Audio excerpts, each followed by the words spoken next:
Honor and the opportunity to work with everybody today and to lead our chapter to even greater heights. And thank you for your leadership, Stacy. And today we're going to talk about illuminating the leadership path. Why aren't more people involved? Why aren't there more leaders? When you look around, you see people who have leadership potential. So anybody, what would you say the reason is why more people don't get involved? Yes, Patricia? And the last one is the number one reason more people don't get involved. No one has ever invited me to participate. So Patricia said somebody invited her, right? Each of us, somebody invited us. So what does that mean we need to do? Invite more people, right? It's a personal invitation that's the most compelling of any of the reasons why people get involved. The three strengths you wrote down, and what I like best about Rave. Okay? And then let me know when you're done, and we'll go. We're gonna make this even more fun. Turn around backwards. So you gotta put a name on it. Oh, wow. Okay, 1, 2, 3, fly. Oh my God. I'll grab this one. Now go to your other I grab this one. Okay. Oh, yes, thank you. Strengths 2.0. And so if you've already gone through Strengths 2.0, then you already have your strengths. You can just plug them in here. If you haven't, then you can go online. There's a little survey that you do, and it kind of helps you figure out what your strengths are and what's the best way to bring them to the table in your leadership position. So this is what we call the achievement pyramid. These are the 6 building blocks that we need to be successful now and in the future. It starts with our vision, and then our mission statement and our values. So those are the 3 core building blocks. On top of those, we put a building blocks of our goals and objectives, which we're going to work on today, and our best business practices. And then on top of that is service leadership, which we all are here today. Vision. A vision is not to be confused with a mission statement. A vision is something forward-looking in the future about something great that's going to happen, something that you're going to achieve that's huge, something that is going to get people motivated and excited about being part of your organization. I call it an ambitious affirmation of prospective leaders.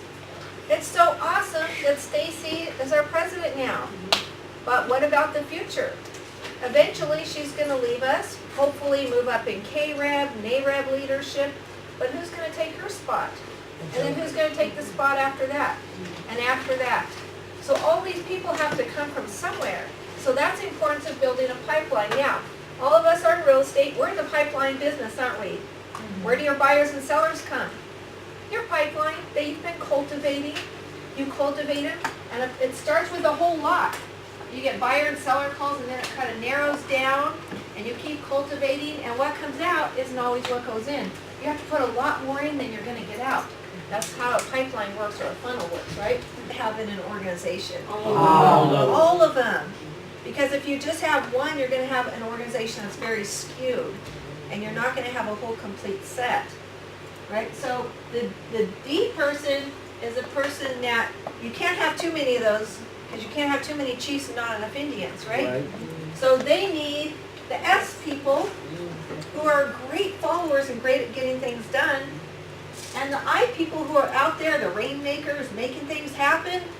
They need these people because they probably don't like doing the paperwork to follow up and the procedures, right? So we all need each other. And this is called more than the disc, because sometimes we tend to categorize people and say, oh, that person's an I or a C or whatever, but guess what? There's a lot more to our personalities. I call it the kaleidoscope, because in each of us, we're affected by a lot of things in our past that are more than just the one little disc, right? So here's some things: the birth order in the family. Who here is a firstborn in their family? Right? You're a natural leader. You have to be, because you're, as compared to a servant leader, they lead with a heart of service. They genuinely listen to customers, and I would say members. And it's all about empowering the team and developing their skills. So it's a completely reverse. So leadership is all about your influence and your power that you have. And along with that, don't forget that even though you have power and influence, you still need to have ethics and integrity. Because the goal is to be a good leader, not just a leader, but a good leader with values, ethics, and high morals. And the second part, you have to do everything, but you need to know enough to how to delegate and then oversee that person and make sure that they are doing the right job. That doesn't make you look bad as a leader, right? So that's about cultivating your strengths, but also develop your weaknesses and then delegate them, right? Anybody? I know the screen already came Education, up. observation, experience, research, and practice. Oh, you get an Built on the A+. natural talent, cultivated strengths, and what else? Developing weaknesses. What's that? Something you can taught or. Okay, good. A skill is something you learn, it's not something you're born with. Because the personality is what we're born with or has happened to us, whereas the skills are things that we go out and we purposely learn. So we each have diverse skills, but I would encourage you, if you're good at one of these skills, to also learn the others. So you can have the complete package as you're moving up the ladder. For example, if you're a person that you love talking to people, that's great. I would also encourage you to learn some financial skills. If you already have financial skills, learn how to be good at relationships. Which strength you are and which one somebody else is, and be that person. I'm an activist, which is an activator. Strong and activator themes can make things happen by turning thoughts into action, and often impatient. Okay. That looks like it is. My branches are from.